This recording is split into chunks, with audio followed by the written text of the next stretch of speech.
अस्सलामु अलैकुम वरहमतुल्लाहि तआला व बरकातुहू। बिस्मिल्लाह वल्हम्दुलिल्लाह वस्सलातु वस्सलामु अला रसूलिल्लाह व अला आलिहि व सहबिहि अजमाइन। अम्मा बाद। बिस्मिल्लाहिर रहमानिर रहीम। अल्हम्दुलिल्लाह, अल्लाह के फ़ज़ल से हम वाव लीन का कायदा मुकम्मल कर चुके हैं। नूरानी कायदा वालों ने जो बयान किया था उसमें से सारा चीज़ें वाव लीन के बारे में बता दिए हैं। बस एक बात आपको ध्यान में रखना है कि वाव साकिन का कायदा अब यानी नूरानी कायदा के अंदर में जो बयान किया गया है वाव साकिन का कायदा वो मुकम्मल पढ़ लिए हैं। आपको मालूम है कि वाव साकिन अगर हो और उससे पिछले वाला हर्फ के ऊपर अगर पेश हो तो वाव मद्दा होता है। उस वाव मद्दा को एक अलिफ के बराबर खींच करके अदा करते हैं और उसी वाव मद्दा के मानिंद एक खड़ा ज़बर होता है, न उल्टा पेश होता है, जो कि किसी भी हर्फ के ऊपर दाखिल होता है तो वो वाव मद्दा की तरह पढ़ी जाती है, बल्कि लिखी नहीं जाती है। तीसरी बात, वाव साकिन से पहले वाले हर्फ यानी पिछले वाले हर्फ के ऊपर अगर ज़बर हो तो वाव लीन का कायदा है सिर्फ ज़बर अगर वहाँ पर दाखिल कर दे पिछले वाले हर्फ के ऊपर पेश को हटा करके तो वहाँ पर वाव लीन हो जाता है और वाव लीन को नर्म आवाज़ के साथ जल्दी अदा करते हैं। और चौथी बात यह है कि वाव साकिन से पहले ज़बर आएगी, पेश आएगा तो कौन सा कायदा होगा वो पढ़ चुके हो। ज़बर आएगा तो कौन सा कायदा होगा वो आप ध्यान में रखना है, पढ़ चुके हो आप, ठीक है। लेकिन आपको ये समझना है कि वाव साकिन से पहले कभी भी कुरान शरीफ में या अरबी के अंदर में कहीं नहीं ज़ेर आएगा, समझे। वाव साकिन से पहले कभी भी कहीं भी ज़ेर नहीं आएगी। समझ में आ गई बात। तो वाव साकिन का कायदा मतलब ख़त्म हो गया कि वाव साकिन क्या क्या होता है। वाव मद्दा होता है, वाव साकिन होता है, तो वाव साकिन होता है तो वाव लीन होता है और उस वाव मद्दा के मानिंद खड़ा उल्टा पेश भी होता है, समझे। तो ये इनका कायदा मुकम्मल हो गया। अब हम या साकिन में चलते हैं, यानी अब या लीन का कायदा हम पढ़ेंगे। जैसे या मद्दा पढ़े थे और उसके बाद खड़ी ज़ेर पढ़े थे, उसके बाद यहाँ वाव मद्दा उल्टा पेश पढ़ने के बाद वाव लीन पढ़े हैं। लेकिन अब उसके बाद वाले बात जो बयान कर रहा है आपके नूरानी कायदा वालों ने, तो वो यहाँ पर है या लीन। तो ठीक इसी तरीके से जिस तरीके से या साकिन यानी या के ऊपर जज्म हो, या हो और या के ऊपर जज्म हो और उसके पिछले वाले हर्फ के ऊपर ज़बर हो तो वहाँ पर या लीन होगा। जिस तरीके से वाव लीन हुआ था उसी तरीके से ये भी होता है। बस फ़र्क यही है, नाम चेंजिंग होता है पढ़ने में। जैसे वाव लीन पढ़ते थे उसी तरीके से या लीन को भी पढ़ना है। या लीन उसको बोलना है जैसे वाव साकिन से पहले अगर ज़बर था तो क्या पढ़ते थे हम, वाव लीन। अब यही हो गया कि ये या है, इसके ऊपर जज्म है यानी या साकिन हो गया। अब इससे पिछले वाले हर्फ यानी मान के चलो हमज़ा है, ठीक है, हमज़ा है यानी अलिफ है, इसके ऊपर अगर ज़बर दाखिल कर दिए तो इनका नाम क्या हो गया, इनका नाम हो गया हमज़ा। अब हमज़ा या साकिन से पहले हो गया, उसके ऊपर अगर ज़बर हो गया तो क्या इसका नाम हो जाएगा, इसका या लीन नाम हो जाएगा। क्या हो जाएगा, या साकिन से पहले अगर ज़ेर आता है तो क्या होता है, या मद्दा होती है जो पीछे पढ़े थे। अब या साकिन से पहले ज़ेर नहीं बल्कि ज़बर आ जाएगा किसी भी हर्फ के ऊपर तो यानी ये क्या हो जाएगा, इसका नाम या लीन हो जाएगा। समझ में आ रही है बात बच्चों कि या लीन के लिए कितना चीज़ें शर्त है, 3 चीज़ें शर्त है। जिस तरीके से या मद्दा के लिए 3 चीज़ें शर्त थी, या का होना शर्त ज़रूरी था और या के ऊपर जज्म का होना ज़रूरी था और उससे पिछले वाले हर्फ के नीचे ज़ेर का होना ज़रूरी था। ठीक इसी तरीके से या लीन के लिए 3 चीज़ का होना ज़रूरी है। कहीं भी अगर 3 चीज़ ये तीनों चीज़ें पाई जाएगी तो यानी या मद्दा से मिलता जुलता है, बल्कि पिछले वाले हर्फ के ऊपर ज़ेर की जगह ज़बर अगर आ जाएगा तो या लीन हो जाएगा। जिस तरीके से या मद्दा हम पढ़े थे उसी तरीके से यहाँ या लीन है। बस पढ़ने में भी फ़र्क है और लिखने में भी फ़र्क है, थोड़ा सा डिफरेंट है। डिफरेंट क्या है कि पिछले वाले हर्फ के ऊपर ज़बर को दाखिल करना है ना कि ज़ेर को। अगर ज़ेर दाखिल था तो उसको हम या मद्दा पढ़ चुके थे, उसमें एक अलिफ के बराबर खींच करके पढ़ा जाता था। यहाँ क्या करना है कि पिछले वाले हर्फ के ऊपर ज़बर को दाखिल करना है तो उसका नाम क्या हो जाएगा, इसका नाम वाव या लीन। क्या नाम है, या लीन। ओके, इनका नाम है या लीन। समझ में आ गई बात। अब इसको पढ़ते हैं किस तरीके से, जिस तरीके से वावे लीन को हम पढ़े थे उसी तरीके से याए लीन को भी पढ़ी जाती है। तो हम याए लीन यानी हुरूफ हिजा अलिफ से लेकर के या तक के ऊपर दाखिल करके हम पढ़ते हैं, किस तरीके से पढ़ेंगे, ठीक है।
देखो इसको पढ़ेंगे किस तरीके से, हमज़ा या ज़बर ऐ, कैसे बोलोगे, हमज़ा या ज़बर ऐ नहीं बोलोगे, ऐ हमज़ा या ज़बर ऐ तो मजहूल हो जाएगा, इसको मारूफ भी पढ़ना है, समझे।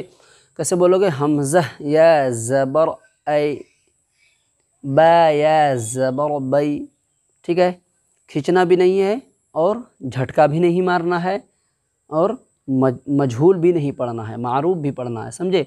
तो इसका इजरा कैसे करोगे, जैसे इस तरह से पढ़े, हमज़ा या ज़बर ऐ, बा या ज़बर बै, ता या ज़बर तै, समझे। अब यहाँ पर देखो सबका इजरा एक ही है, बस एक दो हर्फ का इजरा मालूम हो गया सबका हो जाएगा, लेकिन आपको सबका इजरा करना है, सबको उसके ऊपर पढ़ के उसके बाद उसका इजरा भी करना। कैसे करोगे इजरा, याए लीन होगा इसलिए कि या साकिन से पहले ध्यान में देना है कि या है उसके ऊपर जज्म है, उससे पिछले वाले हर्फ के ऊपर ज़बर है, तो यहाँ पर याए लीन होगा, बस ये दिमाग में पहले अटाना है। उसके बाद उसके क्या करना है, बोलना है याए लीन हो गया, होगा। पहले देखे हर्फ को देख करके समझ में आ गया कि यहाँ पे याए लीन का कायदा जारी होगा, ठीक है। उसके बाद इजरा करना है, क्या करोगे इजरा, याए लीन होगा इसलिए कि या साकिन से पहले ता के ऊपर ज़बर है इसलिए याए लीन होगा, याए लीन को नर्म आवाज़ के साथ जल्दी अदा करेंगे, जैसे ता या ज़बर तई, फ़ा या ज़बर फ़ई, फ़ा बोलना है, फ़ा या ज़बर फ़ई। अगर बोलेंगे सा या ज़बर सै तो वो ये वाला हो जाएगा, यानी सीन हो जाएगा, समझे, तो गलत हो जाएगा। कैसे बोलोगे, फ़ा या ज़बर फ़ई, फ़ा या ज़बर फ़ई। याए लीन होगा इसलिए कि या साकिन से पहले फ़ा के ऊपर ज़बर है इसलिए याए लीन होगा, याए लीन को नर्म आवाज़ के साथ जल्दी अदा करेंगे, जैसे फ़ा या ज़बर फ़ई, जीम या ज़बर जई। याए लीन होगा इसलिए कि या साकिन से पहले जीम के ऊपर ज़बर है इसलिए याए लीन होगा, याए लीन को नर्म आवाज़ के साथ जल्दी अदा करेंगे, जैसे जीम या ज़बर जई। ओके, समझ में आ गई बात। बस इसी तरह सबके ऊपर इजरा करना है, यहाँ से लेके इस तरह इजरा करना है। अब हम पढ़ के बता देते हैं इस तरीके से, आपको सबके ऊपर इजरा करना है। वीडियो लंबा हो जाएगा इसीलिए नहीं पढ़ रहा हूँ पूरा, समझे। लेकिन इजरा उसी तरीके से सबका एक ही होगा, बस फ़र्क यही हो जाएगा उसका नाम पीछे वाले हर्फ का जो नाम है वो नाम को तब्दीली करना, समझे। जैसे मिसाल के तौर पे 2-3 का हम करके बता दिए। अब बोलोगे हा या ज़बर है, छोटी हा है तो कैसे बोलोगे हा नहीं बोलोगे हा या ज़बर है, ये गलत हो जाएगा, यानी ये छोटी हा निकल जाएगा, तो बड़ी हा निकलना है, समझे। यहाँ से निकलता है बड़ी हा ना, वस्ते हलक यानी हलक का दरमियानी हिस्सा, बीच वाला हिस्सा से लिखता है बड़ी हा निकलता है, समझे। तो कैसे बोलोगे हा या ज़बर है, या लीन होगा इसलिए कि या साकिन से पहले हा के ऊपर ज़बर है, इसलिए या लीन होगा। या लीन को नर्म आवाज़ के साथ जल्दी अदा करेंगे, जैसे हा या ज़बर है। ओके, ध्यान लगा देना है कि हर्फ तब्दीली हो रहा है, नाम चेंजिंग हो जाएगा, समझे। इजरा बस सबका एक ही है, हर्फ तब्दीली हो जाएगा, वो हर्फ का नाम चेंजिंग करोगे, समझे।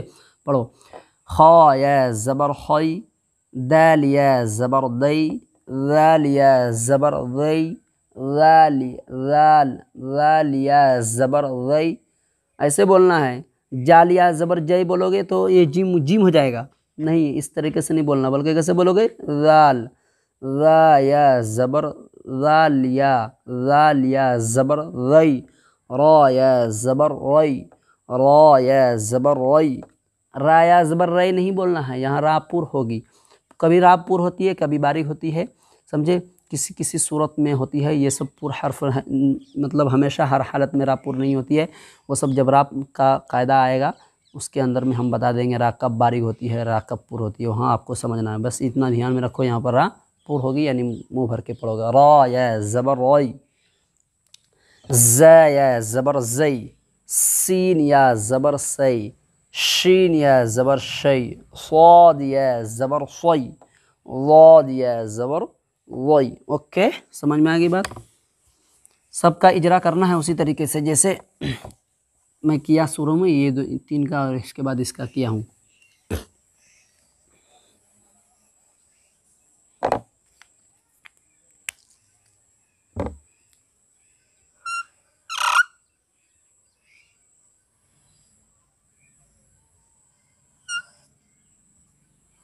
तो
कैसे बोलोगे तो या ज़बर तोई, तो या ज़बर तोई, वो या ज़बर वई, ता या ज़बर तई नहीं, ता या तो ता ऐसे नहीं बोलना, बल्कि कैसे बोलोगे, ये पूरा हर्फ है तो, समझे, मुंह भर के बोलना है। तो या ज़बर तोई, वो या ज़बर वई, ऐन या ज़बर आई। अक्सर लोग इसमें गलती करते हैं, ऐन या ज़बर ऐ बोलते हैं, तो ऐ बोलोगे तो हमज़ा या ज़बर ऐ उसकी आवाज़ हो जाएगी तो गलत हो जाएगा, तो यहाँ पर ऐन निकालने में ध्यान देना है। ऐन या ज़बर ऐ, गैन या ज़बर गई, फ़ या ज़बर फ़ई, क़ाफ़ या ज़बर क़ई, क़ाफ़ या ज़बर क़ई। ओके, बड़ी काफ है, पुर होती है, ये हमेशा हर हाल में ये हर्फ पुर होती है, तो पुर करके बोलना है, यानी मुंह भर के बोलना है। क़ाफ या ज़बर क़ई, कैफ या ज़बर कई, ये छोटी काफ है, समझे।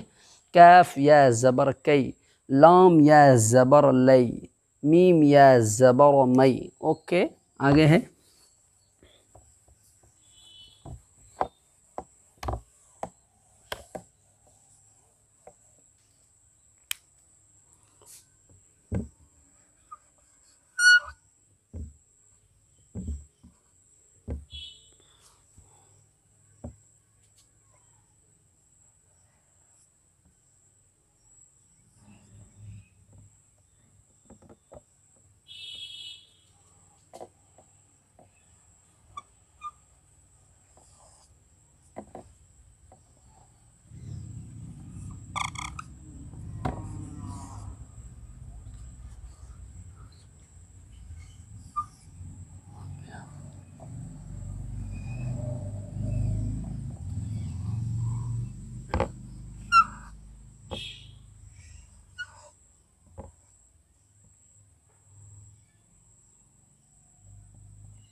नून या ज़बर नई, इसका नाम नून या ज़बर नई, वाव या ज़बर वई, हा या ज़बर है, हमज़ा या ज़बर ऐ, या ज़बर यई।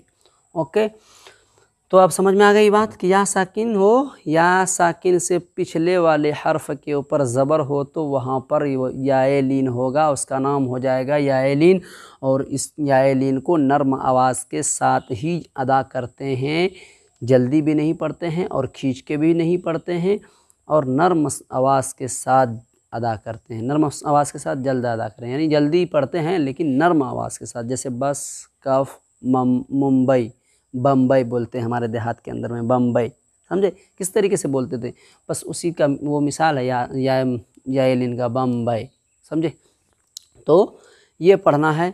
बाकी इनके बारे में या साकिन से पहले ज़ेर आता है तो या मद्दा होती है, ठीक है, यानी या साकिन से पहले ज़ेर आती है तो या मद्दा होती है, या साकिन से पहले ज़बर आता है तो या लीन होता है, और या साकिन से पहले पेश आता है या नहीं आता है, या क्या उसका क्या मामला है नहीं है, वो हम या लीन में जब मश्क कराएंगे, उसके बाद जब उसका कायदा मुकम्मल होगा तो फिर वहाँ पर हम सारा डिटेल्स के साथ बता देंगे, जिस तरीके से हम वो साकिन का बता दिए कायदा, समझे।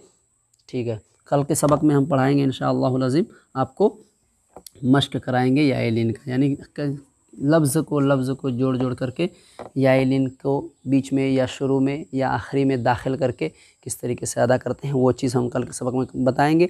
बहरकैफ़ अगर हमारे चैनल पे जो भी बंदा मेहमान नए आए हैं तो हमारे चैनल को लाल वाले बटन को दबा करके सब्सक्राइब कर दीजिए और बेल आइकन के घंटा को भी प्रेस कर लीजिए, ताकि मेरा जब भी मैं नया वीडियो अपलोड करूं सबसे पहले आप तक नोटिफिकेशन जाए और उससे आप फ़ायदा उठाएं और हासिल करें। ठीक है, अच्छा, आज के सबक में इतना ही, चलते हैं। अस्सलामु अलैकुम वरहमतुल्लाहि तआला व बरकातुहू।